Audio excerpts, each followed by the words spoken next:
So, ayan guys, andito naman tayo sa oras ng ating pagluluto.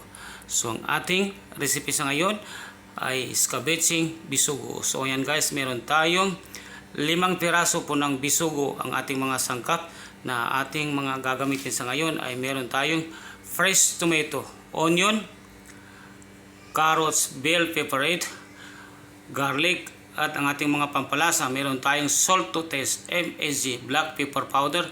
Gagamit din tayo ng onion powder. Meron tayong oyster sauce at saka siyempre ang ating cooking oil. So guys, umpisahan po natin ating pagluluto dahil kompleto na po ang ating mga sangkap na ating kakailanganin sa ating recipe sa ngayon. Cooking oil.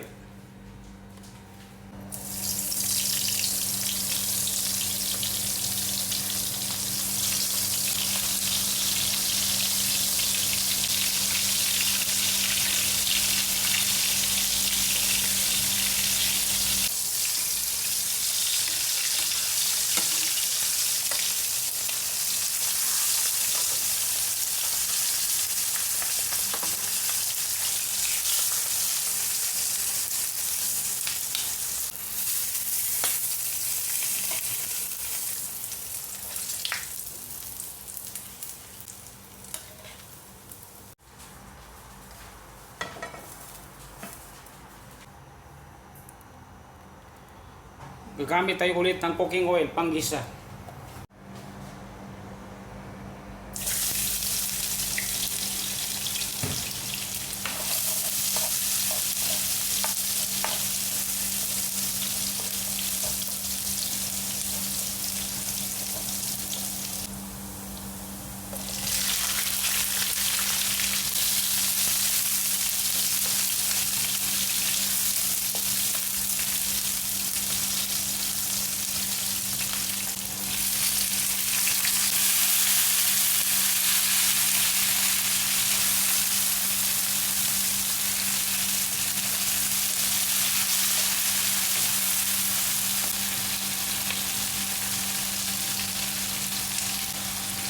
Salt to taste,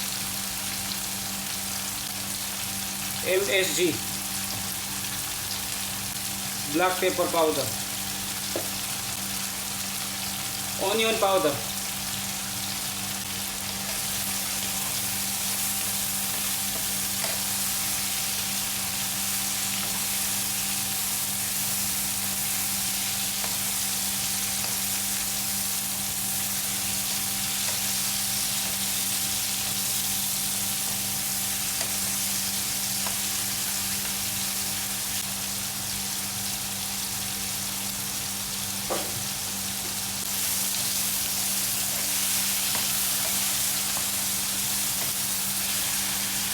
kailangan guys, ang ating fresh tomato ay latayin muna natin ng gusto o lutuin natin ng maayos bago natin ilagay ang iba nating mga sangkap.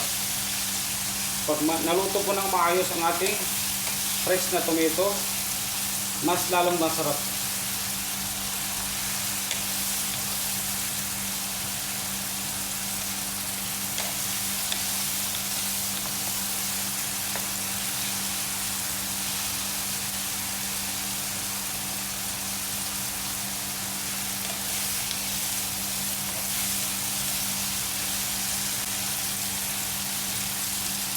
Tamang-tama guys ang templa.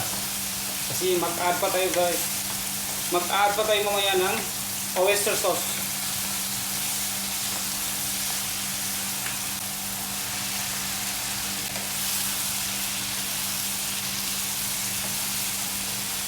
Napansin nyo guys na ang daming sahog o mga vegetable na laging nilagay.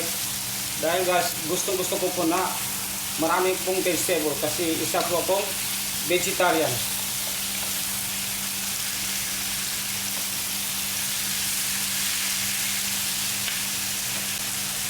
Guys, lagyan natin ng konting tubig.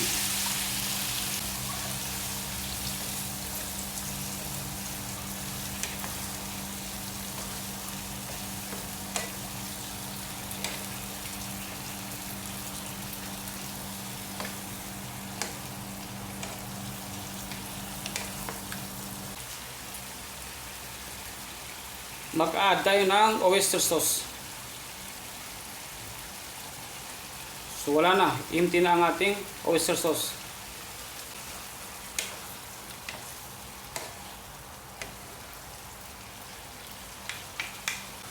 I-add ko na guys ang ating bisugo.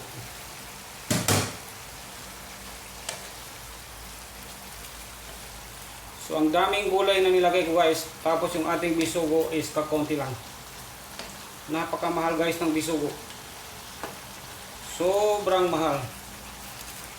Parang Pag-ibig din yan. Mahal.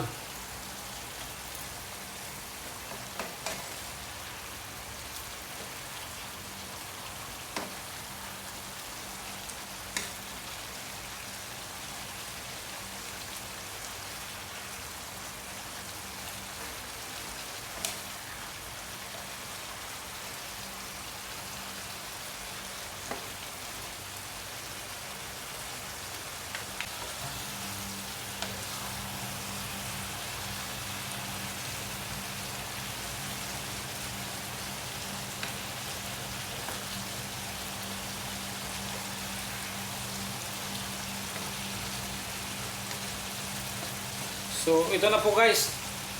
Pwede nating hanguin at i-serve sa ating family. So ayan na po guys, ang final outcomes ng ating recipe sa ngayon is kabitsing bisugo. So please lang po guys, pag nagustuhan nyo ang ating recipe sa ngayon, paki-comment, like, and share lang po. At siyempre paki-follow o subscribe. At huwag lang po kalimutan pinutin ang notification bell para po sa mga susunod nating videos ay ma-update po kayo kaagad. So guys, kain na po tayo and thank you for watching.